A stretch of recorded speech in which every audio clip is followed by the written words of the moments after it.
second show meeting, and we welcome everybody's feedback at our group conscience, which we hold on Mondays at 6:30. Please join us at that time. Now, without further ado, I would like to introduce our speaker for the night, Clark from Pittsfield. Well, that was quick. 2 minutes into the meeting. I'm Clark. I'm an alcoholic. Hey, Hi, Mark. Hi, Clark. I'm in my spare room. I hope there's not an echo. If there is, let me know. I'll move. I got sober April 25th, 2005, when I was 23 years old, and I did not expect to stay sober this long. I, at some point, realized that I could enjoy life without taking a drink or a drug, and using after that point just seemed like a risk I wasn't willing to take. And you know, I genuinely believe that I don't need drugs and alcohol to be happy, and you know, and that's the point of being sober, is to enjoy life, be happy, be of service to others. And so hopefully with this talk I can help somebody out. I plan to share my experience, strength, and hope with you, and let you know what it was like, what happened, and what it's like now. The TLDR short version is like a typical alcoholic. At first, drinking, partying was fun, and then it wasn't. I drank at the wrong times. My life was unmanageable. My brain became peculiar. I would have one drink with the best intentions and end up in places that I never expected. And eventually I had an intervention. I worked the steps. The desire for drink went away, and my sanity was restored. Sounds pretty standard. I think with my open talk, I'd like to, share some hope with people of all lengths of sobriety, from the newcomer to somebody who's been sober a little bit, who might need some encouragement, and somebody who's already working a solid program. Just a reminder to keep doing that, and when you're a newcomer and you come in, life sucks, and it's really hard to grasp how AA is going to solve our problems. And I can totally relate to that. When I came in, I had no idea what was going on, and I didn't have faith that this would work. I didn't know if I was truly an alcoholic, and just my I hope that the newcomer who's listening can find some faith and take your time, trust the process, trust that it's worked for us and it can work for you. And for somebody who's not a newcomer, but maybe slacking on the program or struggling with something in life, this can just be a reminder. My story can be a reminder to redouble your efforts, because my sobriety hasn't been perfect, and I've had ups and downs, and I'll share some of that. And my reminder is to pick up the spiritual tools of the program. That's what keeps my sanity, and it's easy for me to get complacent and forget about that. And I'm gonna share some of my experience with that. And for those who are already working a solid program, just keep maintaining it. I'm going to share some, down points in sobriety, and some, the reminder that we are still crazy. We get sober. The problem isn't the drugs and the alcohol. It's what goes on between our ears. And that craziness, that negative thinking, that alcoholic problem existed in my head before I started drinking. Drinking was the solution to calm those thoughts and that obsession and those crazy things. The 12 steps of AA was the solution for me. And once I got sober, I have to continue to practice these steps, or else I'll just fall back into that default mode of the way that my brain is when I'm not practicing a spiritual solution. So growing up, my childhood was pretty normal. I think I was a happy child, like a lot of people. As a child, you play a lot. You don't have a lot of fears, a lot of worries. You can be silly, you can laugh, and I'm sure a lot of people have that experience.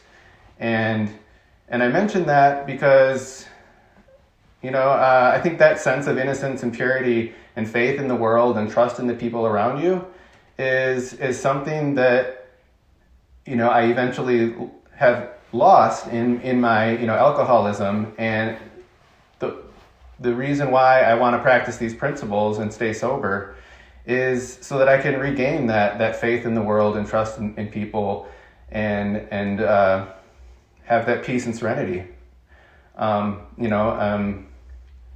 That's the opposite of my brain with untreated alcoholism. And at some point, when I was growing up, that alcoholic thinking became the default. And what I mean by alcoholic thinking is like irrational compulsion of thoughts in my head that are negative, full of fear, and thankfully we have a solution for that. I'm going to share about like my upbringing, my family life, because I think it shows how, my thinking was already peculiar and messed up before I started drinking. I had 4 siblings. They're all 10 years older than me. And, so growing up, it was like I had 6 parents, 6 role models with my parents and my siblings. And they helped mold me as role models to be the person that I am. They helped me get sober, and they're very important to my life. And I don't know where I would be without them. So not everyone has that supportive system, but that we can also get that support through AA and through fellowship when we come in here broken, and we need to be shown love and cared for and supported. For whatever reason, I moved around schools a lot when I was younger. From preschool, I went to a Montessori school in Detroit. Then kindergarten, I went to a public or a school closer to where I lived. And then first grade, I went back to the Montessori, and then second grade back to the closer school. So it was alternating back and forth between 2 schools. I'm not sure why I wanted to share that, but I just felt like that was abnormal to not have like a solid, routine, school, friends, teachers. There was a lot of moving around early on. My parents got divorced when I was 7 or 8 years old. And so I moved with my dad in 3rd grade and started from there a pretty consistent schooling where I stayed in that, 3rd through 5th grade, and then middle school was all that side. And so I had 2 sets of friends, the friends from my mom's side and my dad's side. And part of my story is that my mom, throughout my whole life, has struggled with bipolar schizophrenia. And she's a wonderful mother when she was on her medication, and I care so much about her. She, is a big part in the person who I am today. And her state now, she's struggling with dementia and lives in an assisted living home. And one of the benefits of being sober is that I've been able to take care of her by being her legal guardian and helping her quality of life to be the best that it can be. And I'm very grateful for my sobriety and the ability to help out with my family. So I guess more about my mom. She was hospitalized 30 times, approximately. And it was like this reoccurring cycle. She would get manic, or she would be depressed. She would get arrested or committed. And then, she would be gone. And then she would come back. She'd be stabilized on medication. And she'd be a relatively normal, 6 months or 9 months. And then she would stop taking her meds. And this whole cycle would repeat. and she wasn't an alcoholic, but the effect that had on the family was kind of like how an alcoholic's effect on a family, being a tornado. That the big book talks about, we're like tornadoes roaring our way through the lives of others. Hearts are broken, relationships are dead, affections have been uprooted, selfish and inconsiderate habits have kept the home in turmoil. And that's how I feel about my mom's effect on my childhood and the family. And, and the effect on me, I started to,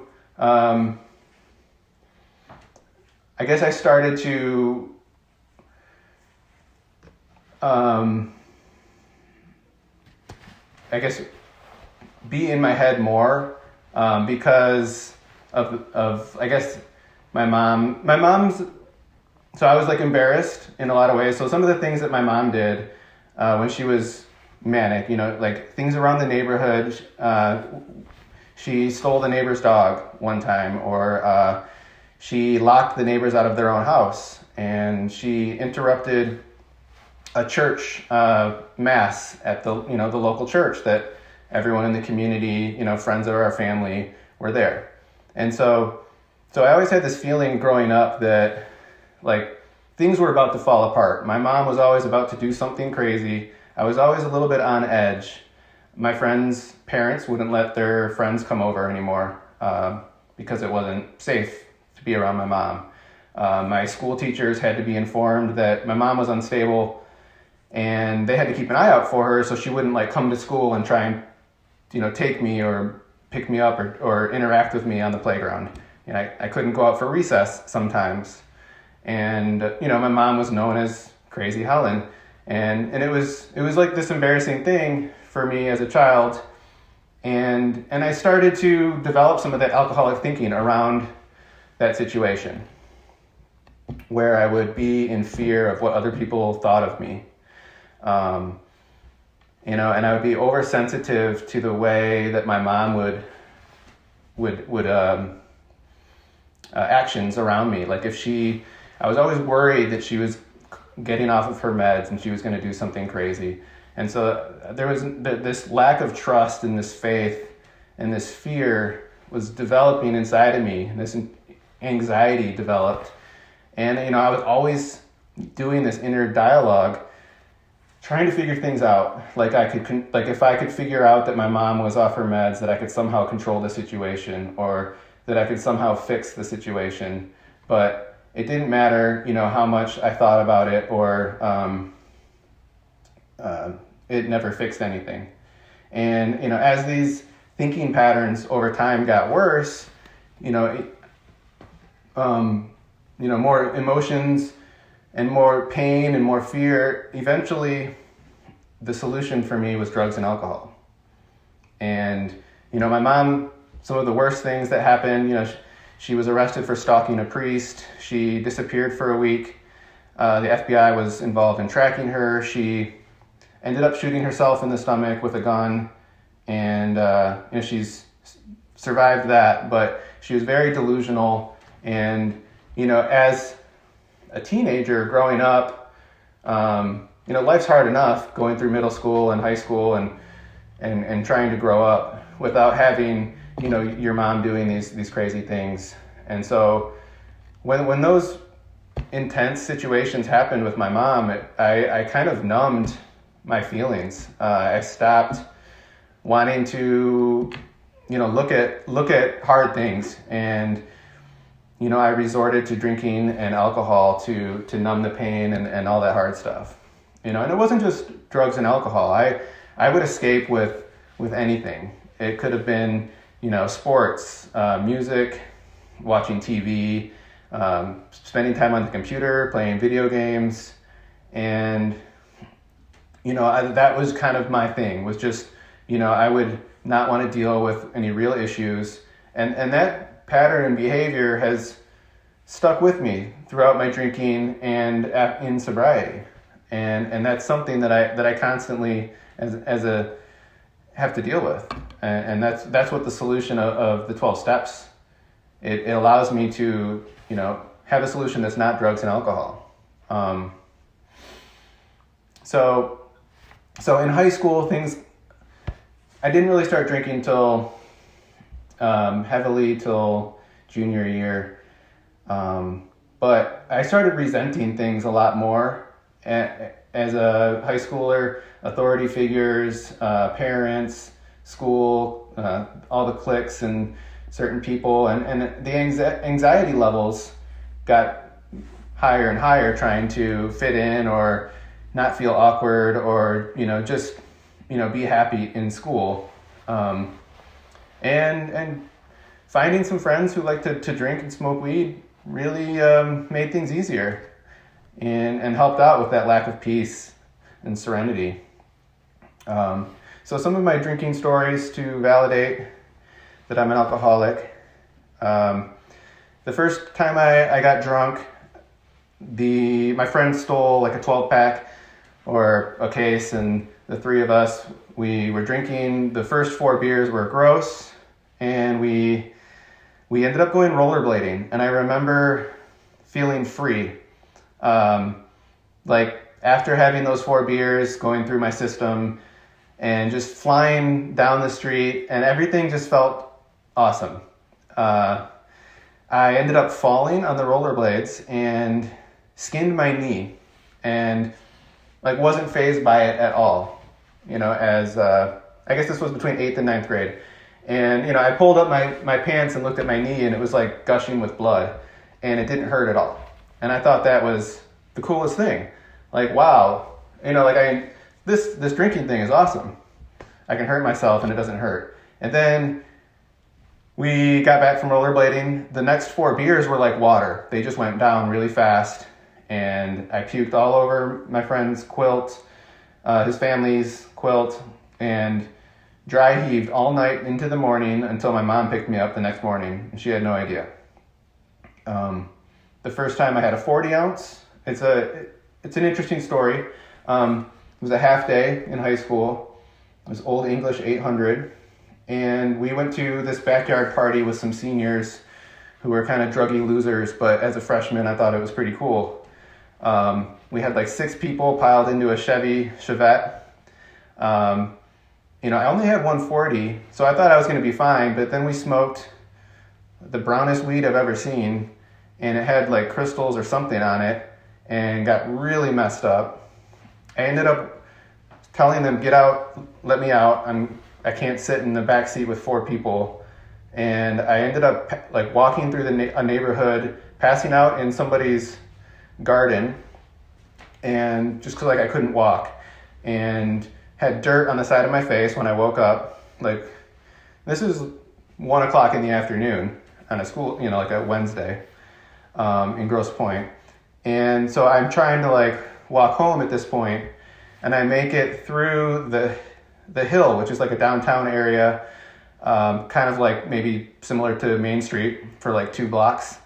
And I just remember almost passing out while I'm walking, and having a hard time walking straight, and just trying to get to the end of this Main Street so I can pass out again somewhere, and just really worried that I was gonna get caught, right? As a high schooler. I ended up passing out in someone's front lawn.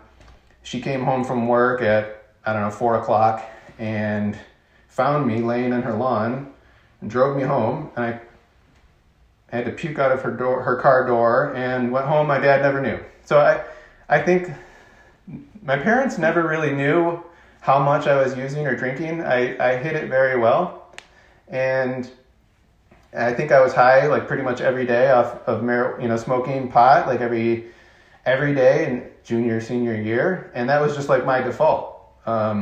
They would ask me what was wrong if I was sober, and that was kind of funny to me, because I'd be high every day, and then when I don't smoke, they're like, "Are you okay?" So I guess just real quick, high school, I threw a lot of parties at my mom's house because she was in the hospital a lot of the time for her, bipolar schizophrenia, and I threw a lot of good parties and became popular with the party kids. we went to weed houses in Detroit. My job was working at Buddy's Pizza, and my manager was a weed dealer. We were able to get lots of LSD. I did lots of acid in high school. I went to a few raves, and junior and senior year were a blur.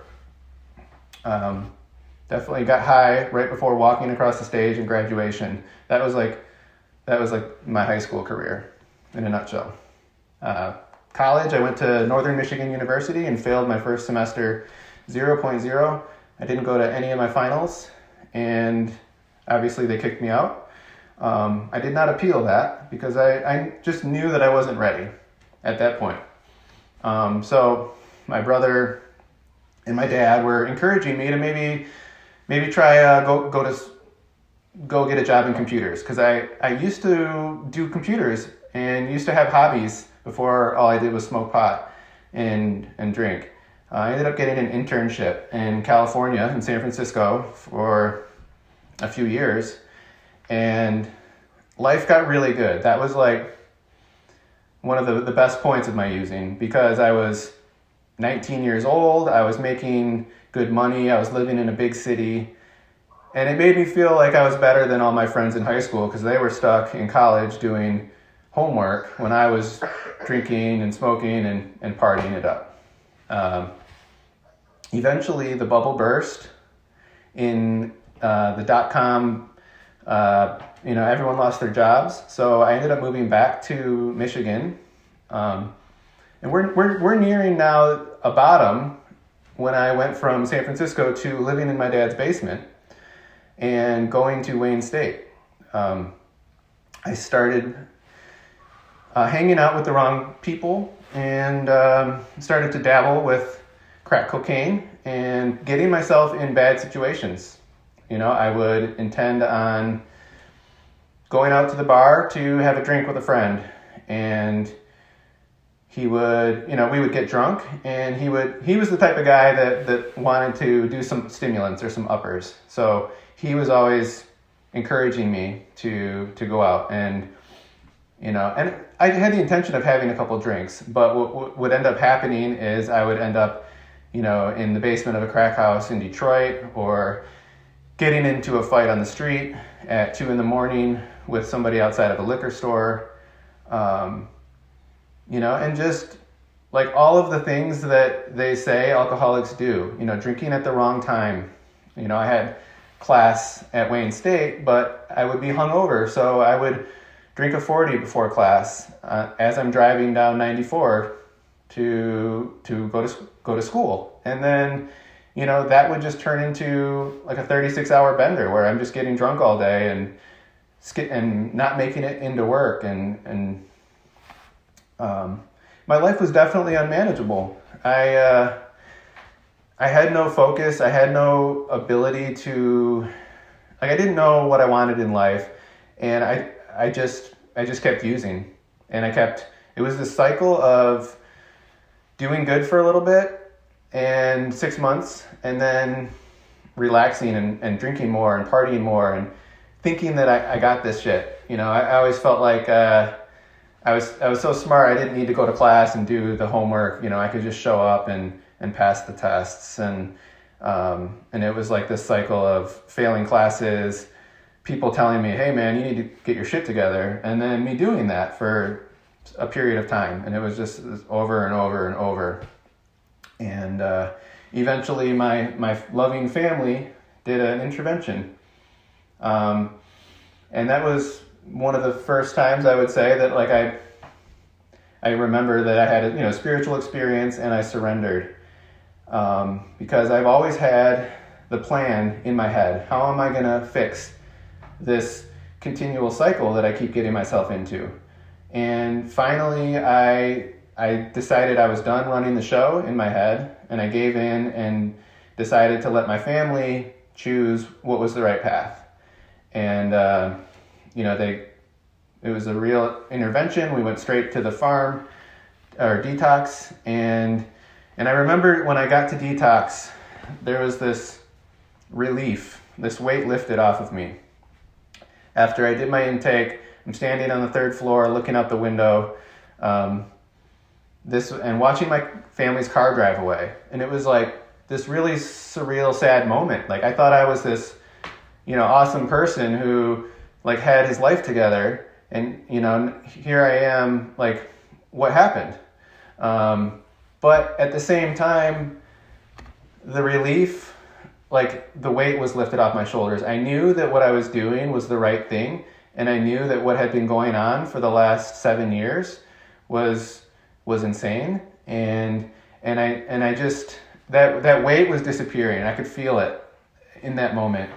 I ended up then going to the farm and doing an intake, and I didn't get in because I told Jim Ballmer that I didn't need to go for 3 months. That in the 45 minutes sitting in that waiting room, I decided that I didn't need 3 months. I had a wedding to go to, a couple of my friends, and 1 or 2 months would probably be enough for me. And he said, all right, see you later. You can go somewhere else.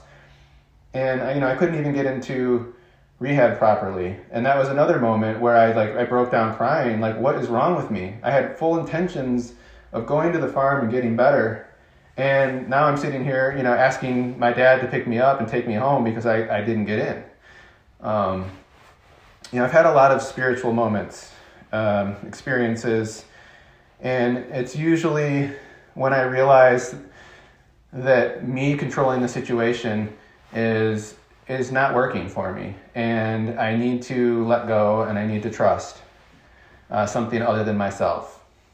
And the book talks about spiritual experiences a lot, and to me it's like an act of God. It's just something other than myself. And I eventually got back into the farm, and I had other God moments in the farm. I just sharing in group, when you have these daily groups where you give concerns to other people, or you share resentments, and then you share your part. For whatever reason, opening up and telling somebody that I was concerned or I had a resentment was like the hardest thing for me to do. Like I couldn't even get the words out, and it just felt so surreal, or so hard for me. And I think, I had been, as part of my alcoholic thinking and blocking my emotions and blocking my feelings, I never did that. I hadn't been doing that. And that was a spiritual moment for me, just getting those words out in group, because I realized that once I did it once, it was easier the next time. And that's been sort of something that I can look back on. Every time that I have fear in my life, I can remember, like, you just got to get through it, and then the next time it'll be better. You've done it before, and you can do it again. And some other moments, I always felt more comfortable sharing my feelings with women and getting support from women. My mom was good at that. My dad was less good at that. But in the farm, I got love from other men. I got support, and they were there for me when I needed it. And that was a really big moment for me to trust and to feel safe and comfortable with people in AA. Let me see here.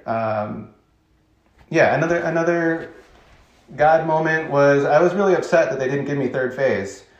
And I was obsessing over it, and I was thinking about it, and they don't understand me. And, those revolving thoughts, the squirrel cage. And I was like pissed off, and I was like thinking about leaving the farm. And then I was like out on the back porch, and I got stung by a bee. And it was like something external. I went from like being crazy mentally obsessed with this to all of a sudden this pain in my finger, and like that obsession was gone. And I was like, that's pretty, it's just a bee sting, but the difference between like being obsessed and like going back to normal, like I could see the difference. And I realized that like I can't stop that crazy mental obsession myself. It's going to keep going unless like I rely on something other than myself to help me get through that. So I got out of the farm, and I had gotten a job on third phase, and my first day out of the farm, I got let go for some reason, that like I shouldn't have been hired, they said. And in the past, that would have been a moment for me to say, fuck it, let's drink. I just lost my job. It's God telling me that this whole sobriety thing isn't working out for me. But, for whatever reason, like, I just trusted the process. I had been, I really tried to work the best program that I could, and I really made a lot of progress in the farm. So when I lost my job, I just knew what to do. I just took action. I did the footwork. I called people. I talked to people. I went to a meeting and heard something I needed to hear. And, from the people that I talked to, I ended up getting a job right away. And that was just another, it was totally different from the way my life would have been before. Something goes wrong in my life, that could throw me off on a bender for a week or a few days or a month. And I was getting through these life problems and staying sober and not fucking my life up. And that was a big thing for me to realize. The steps, working the steps was a major, was a big thing for me. It definitely rearranged a lot of my emotions. I was pretty crazy when I came in here, and working through the steps, writing down all of my resentments and fears, and I had a lot of them in my 4-step, and sharing that with my sponsor was a spiritual experience. Just knowing that a single person, I could look into their eyes and they knew exactly who I was, and I could trust, and they could trust me. I didn't have to lie anymore because he knew everything. There was no point in telling lie. He knew the real me. And that was one of my first moments with feeling like true peace and love and clarity and trust with another human being. I just felt like, those times in high school where you feel awkward or you don't fit in or you don't feel right in your own skin. Like, I didn't feel that at all with my sponsor after I shared everything with him. I felt okay being me. And that was amazing. I did amends, and one of the big amends with my parents, I carried a lot of resentment towards my parents. And, I shared that with them, and they shared with me, and it rebuilt a relationship with my parents. And, I'm grateful, that I still have that relationship with them today. So at some point, I realized a year had gone by, and I was okay with being sober. And I hadn't messed up my life like I would do every 6 months. And that cycle wasn't repeating itself. And I realized one day the sun was out, the sky was blue, the birds were chirping, and I was like, you know what? I actually like being sober. I'm okay with this. And it's really not that hard. Once I've developed this pattern and I go to meetings and I know what to do, it became easy. Like, staying sober, it wasn't a problem anymore. In the beginning, like going to meetings and talking to people and doing step work, it was all this like heavy work and heavy lifting. But eventually, it just became easy. And it was something that I wanted to do. And this was a big realization that I actually wanted to stay sober, because I wasn't sure in the beginning. And I guess, that happened after the promises. It took me a little over a year to recognize that. I just want to say that, like, sobriety is definitely hard. The promises are great, but then you have to live life, and you have to keep doing the work. And if I'm not doing the work, I can get complacent. And so in my sobriety, I've had a lot of ups and downs.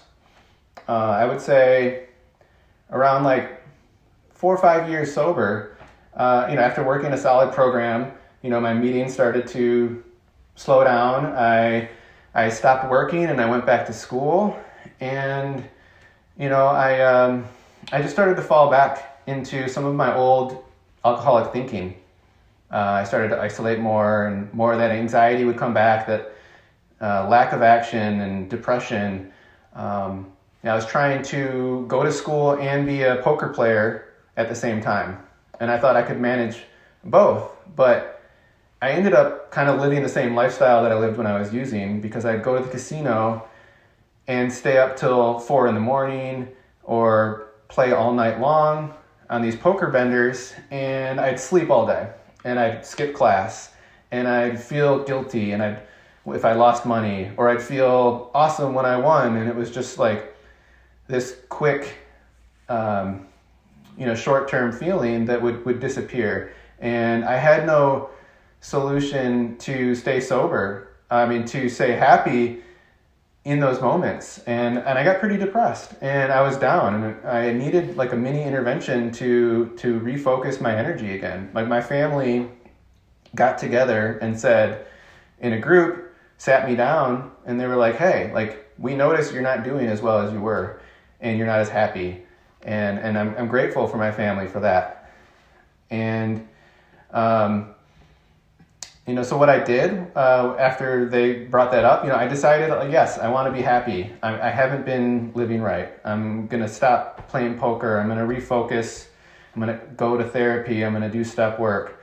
And, it's amazing how different, like, I can be complacent and falling backwards for a year or two.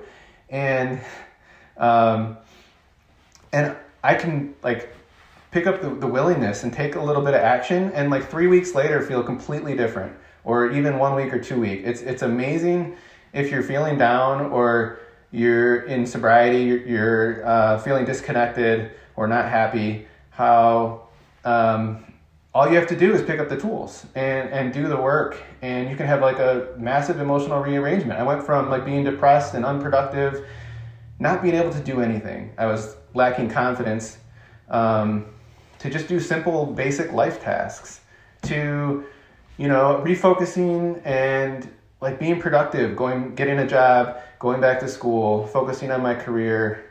It felt like pretty quickly in 6 months, I was back to the person that I wanted to be. And I was able to, go back to school.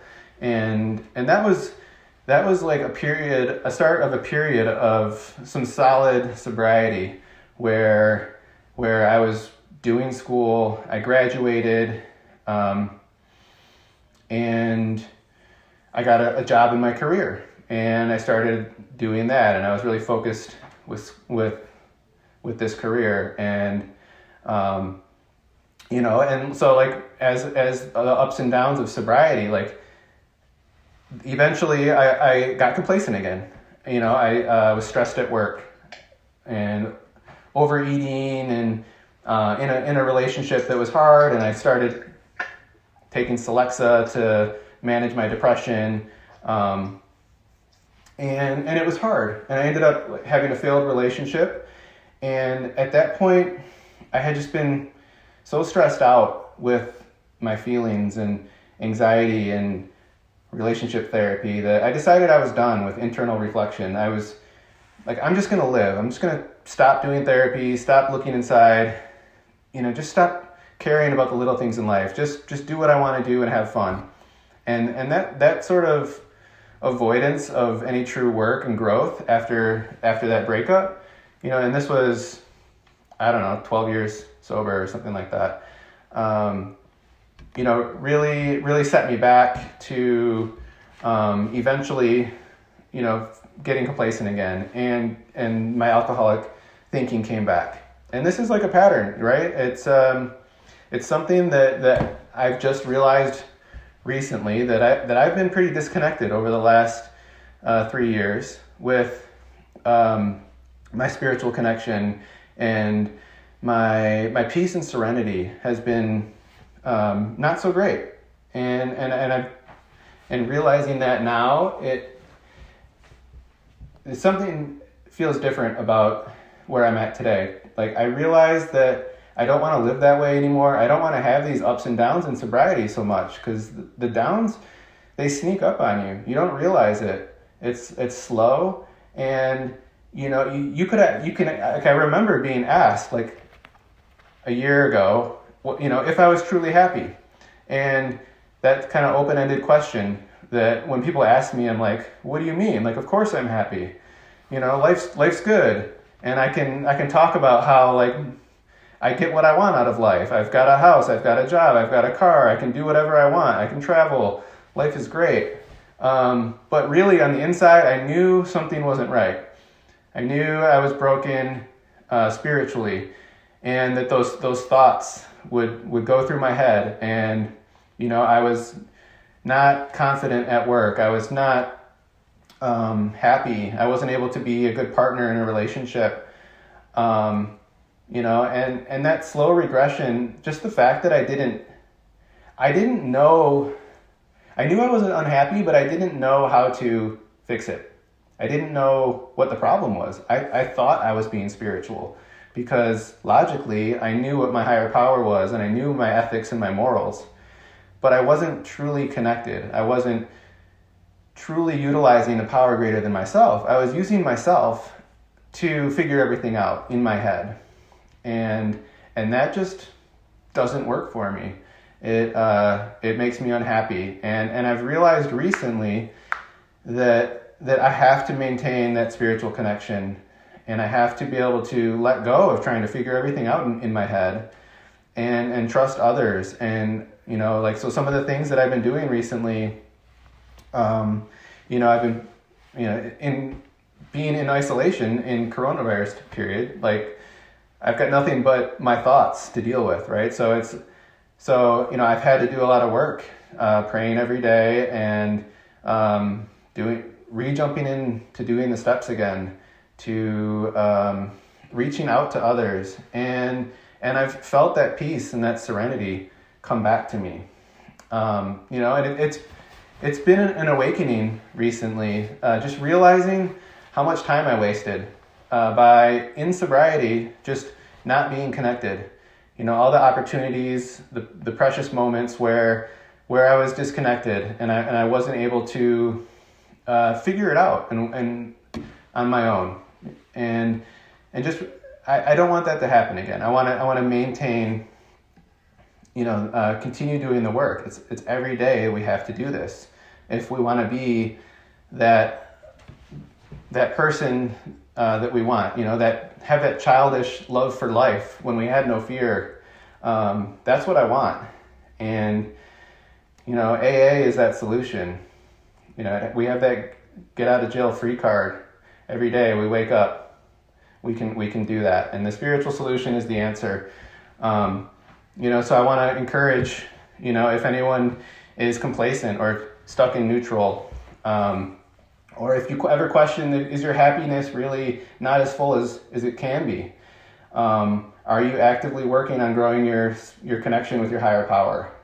I don't know if I would have heard that a year ago, if I would have made any changes, but, I'm hoping that, just by me sharing my experience, that somebody might realize that there is a light at the end of the tunnel, and if we take action, we can get better, and there is a solution, and life can be amazing.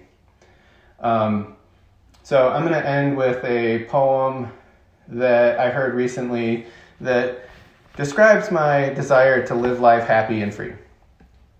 The Pawns, a poem by Mary Oliver, and this is an excerpt, this is the end of it. Still, what I want in my life is to be willing, to be dazzled, to cast aside the weight of facts, and maybe even to float a little above this difficult world. I want to believe I am looking into the white fire of a great mystery. I want to believe that the imperfections are nothing, that the light is everything, that there is more than the sum of each flawed blossom rising and fading, and I do. And I think that's right on time, so that's going to be the end. Thanks. Thank you, Clark. At this time, we will open the meeting up to anyone who has a sobriety-threatening issue or a burning desire to share. Also, you may now ask questions of the speaker, Clark, by posting them in the group chat.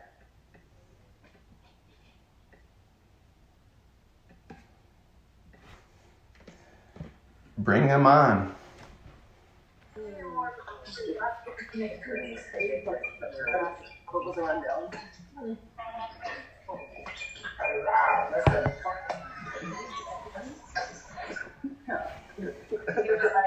Stop feeling pity for yourself. It's really not.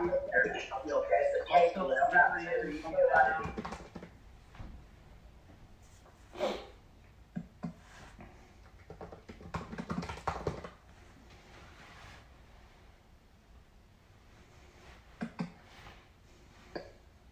Pops.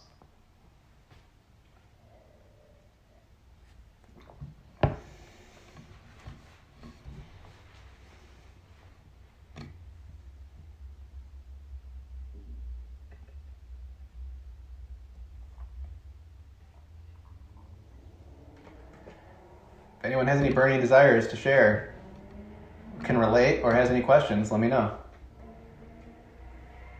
And I haven't gotten a haircut in a while. That's the way it is.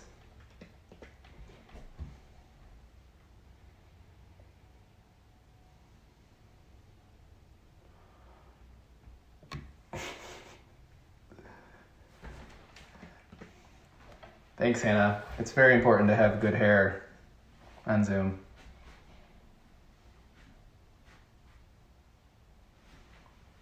That's a good question. Johnny asked in the chat, do I consider myself to be happy now? I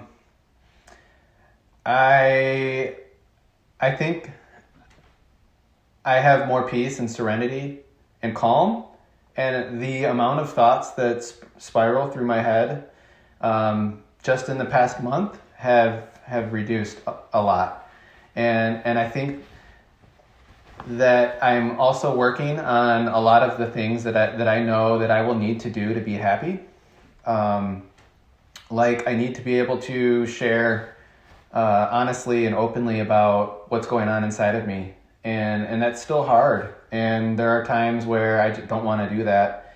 Yeah, I live with my brother and he annoys me sometimes, the things that he does. And I don't necessarily want to have those talks, but I know that like that fear that's blocking me, that like it'll get easier and I'll get better at that. And I know that if I keep working on it, I'm going to be happier.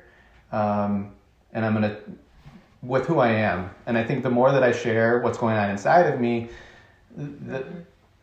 I'll have better relationships and I'll get more fulfillment out of my life. And it's going to be a learning process. I definitely think I'm happier, but I've got a lot of work still to do. Okay. So I guess what I'm doing to increase my spirituality now, Anna has asked a question in chat. I get on my knees and pray. I make my bed. I do laundry before I even have to do a full load. I make food at the house. I vacuum, I clean. I do things that I used to avoid because I wanted to play on my phone, because I wanted to lay on the couch and be lazy. A lot of the things that would build up in my head and I would feel guilt and shame for not doing them, I'm doing them. I'm taking care of the little things, and because those clutter up my brain. When I walk into my room and I see a clean room, it feels different. It helps me be happy. And for my spiritual work, it involves step work and working with a sponsor, calling people, asking them how their day went, having a Zoom games night we had last night was really fun with some friends. We all got together and played some games. I've got some other questions coming in. Another comment about my nice haircut, or no, yeah.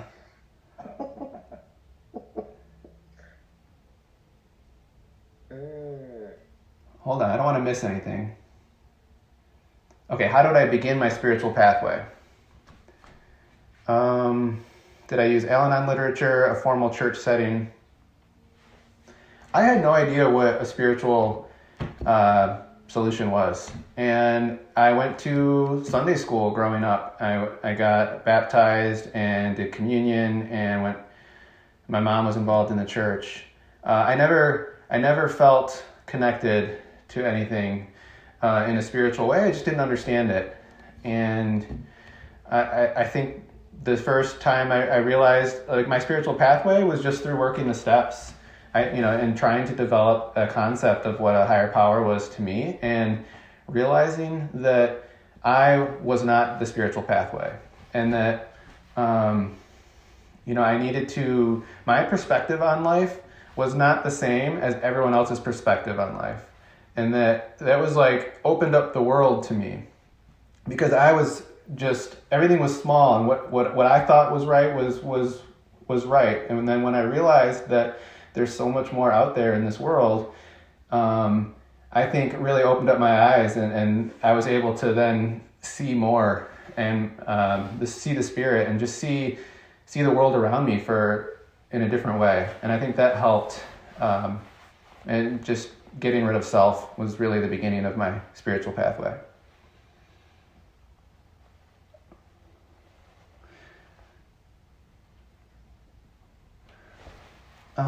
Okay, so Jordan makes a comment about social media's influence. I think it looks interesting. I'm gonna move on to a question, and but thank you, Jordan, for saying that. What would I say to someone struggling to find the courage to reach out? That is going to be hard. For me, if I wasn't in the farm and I didn't surrender, and I don't know, just asking people for their number at a meeting was the hardest, weirdest thing in the beginning. Somebody had to basically hold my hand and say, "Hey, you, get over here. Ask this guy for his number." And like, it was, I don't think I could have done it on my own. And I think if somebody is struggling, that they share about it to somebody, and hopefully that person is somebody they trust, and who can guide them and point them in the right direction, who can help them get through that fear. Because I certainly didn't trust myself in the beginning to know what was the right thing to do, and to know how to ask for help and to follow through. I definitely needed a guiding hand, and that's what, the love and support of people in AA is for. And we're all here if anyone is struggling, and that's why it's important to reach out and help the newcomer, because they can't do it on their own. My favorite step to work, and what is the most difficult for me?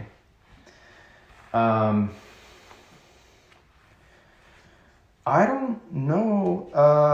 So I worked the steps once really completely, and ever since then I've just been doing steps 1, 2, and 3, and I've worked with sponsees through the steps. But right now is me going through the steps fully again for the second time. And based on my first experience, I think 4 through 9 is the most game changing. If you really put in the work to write down and let go, and work on your character defects, and you make amends, I think that work can make the biggest change for somebody who's never done it before. And I think those are huge. And as somebody who's been sober for a while, I guess I've relied a lot on fellowship and service work, and those aren't like necessarily steps, but trying to practice these principles in all my affairs, to the best of my ability, even when I'm not spiritually connected. Like, I feel like I know what my principles are, and I can be a pretty decent human being, and I consider that like my step 12 is, holding the door for other people, and listening to people, and offering advice, and just being a genuinely good person if I can, and trying to make those living amends. I think that helps me on a day-to-day basis, because I know that when I do good things, that I can love myself, and I can appreciate myself more, and I think that's really important to respect my actions, and respect the person that I am. And so continuing to do those positive behaviors with the 12-step reinforces that for me. My home group has always been Calvary, Tuesday meeting, when I got sober, and I've always considered that my home group. And to me, I think I felt a connection with the people who went to that meeting and the group conscience. I felt like included, and I had the most commitments there. I made coffee, and I really felt a part of. And it's a regular lead meeting followed by people raising their hand and sharing, and it's kind of a smaller room. And to me, so it felt comfortable. I think a lot of the bigger meetings can feel uncomfortable at times, and it's always felt nice to go back to my home group, where I still see a lot of the same people that were there 14 years ago when I got sober, and I like that meeting.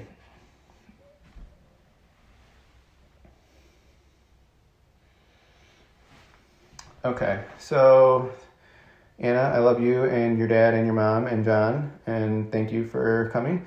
Ida, I got your question about alcoholic thinking, and to me, I actually wrote some stuff down on that. Let me see if I can find it. To me, I guess I should just speak from the heart, really, but alcoholic thinking is that irrational compulsion, the fear and the negative thoughts. It's like the default when you wake up in the morning and you're driving to work and somebody cuts you off and you're just like, that mother effer, this and that. Or you wake up and you're just daunted by the day. I have to go to work. I have to do this, and everything is hard and scary. And why does life need to be that way? Why should we fear life? And that thinking, it's been a part of my life for as long as I can, since I was a child. And the only thing that has truly worked for me has been working these steps. The alcoholic thinking comes up when I'm trying to control situations. It can be me being afraid of what people think of me. How do I look? I'm in a lot of Zoom meetings now, so I stare at my own face and I think, wow, I'm getting old. Look at all those wrinkles. Or, I try and manage the way that I look. And it's something that I didn't used to do as much, but now that I'm staring at my own face all the time, I'm recognizing why am I worried about the way that I look so much when, just take a different perspective. And that's kind of alcoholic thinking. It just sneaks up on you, and it's the difference between, thinking the perspective in a positive way versus a negative way. 1 minute warning. Until what? Till we say the final prayer, and then we can continue talking after that if people want to hang out. Boom. All right. It is 8:30. That concludes our meeting. Clark, would you like to name or choose and name a prayer to close with? And everybody can get unmuted, and we can do a very poorly timed version of whatever prayer Clark chooses. Third step prayer. Let's do it. God, I offer myself to thee, to build with me and to do with me as I will. Relieve me of the bondage of self, so that I may better do thy will. Take away my difficulties, that victory over them may bear witness to those I would help.